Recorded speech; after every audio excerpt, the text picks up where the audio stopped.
Here's the challenge question for your Unit 8 test. I'm hoping that this will help you out. It looks more confusing than what it actually is, kids. Let's take a look. It says writing Egyptian fractions. A 5th grade class was doing research about fractions. They found that the ancient Egyptians wrote all their fractions as a sum of unit fractions where no unit fractions is repeated. For example, you cannot write 3/4 equals 1/4 plus 1/4 plus 1/4 because 1/4 is repeated. One way to write it would be 1/2 plus 1/4. An algorithm for finding a unit fraction expression for any fraction in the greedy method. To use the greedy method on fraction x, start with the largest unit fraction within fraction x. Then continue in the same manner to represent the remaining value. Represent 7/8 as a sum of unit fractions. Step 1, so you have 7/8 equals half plus 3/8. Half is the largest unit fraction. Step 2, 7/8 equals 1/2 plus 1/4 plus 1/8. Now, I'm going to show you what it means in simpler terms. You only have to do this once. It says to do it 2 times. I'm only going to have you do it once, just because I want to know what your thought process is. They want you to make the fraction 11/12. What this whole thing means in simpler terms is this. Your numerator has to be 1. Your denominator has to change. But you have to add up your fractions to equal 11/12. So what I want you to find out is how many fractions do we know that can go into 12? For example, we have 1/12. Okay? We know half is the equivalent fraction of 12.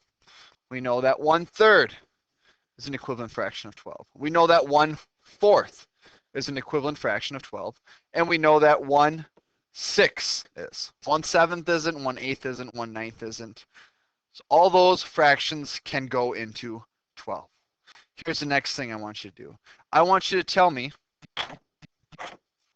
what 1/12 would be. 1/12. Half would be 6/12. 1/3 would be 4/12. 1/4 would be 3/12.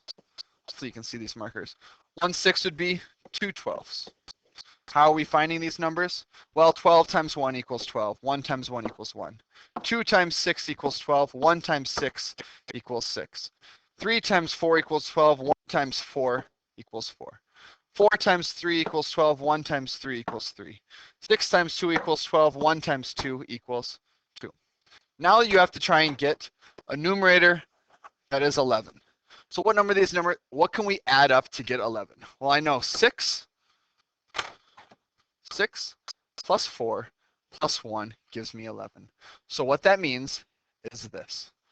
Half, or 1/12 plus 1/2 plus 1/3 would give me 11/12.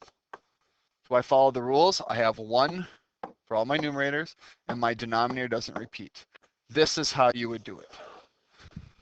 So on the test, when you're doing this problem, I want you to think what fractions, what denominators can go into the denominator that we're looking for. And then when you find those fractions, just like we did here, write it what it looks like with, for example, 12 as the denominator.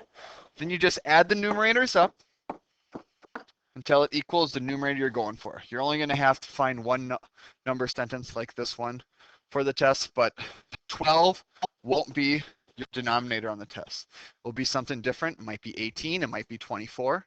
If it was 24, you'd have to find 1/24. You'd find 1/12, 1/3, 1/4, 1/2. All those numbers can go into 24. Just keep that in mind. Hopefully this helped you on your review.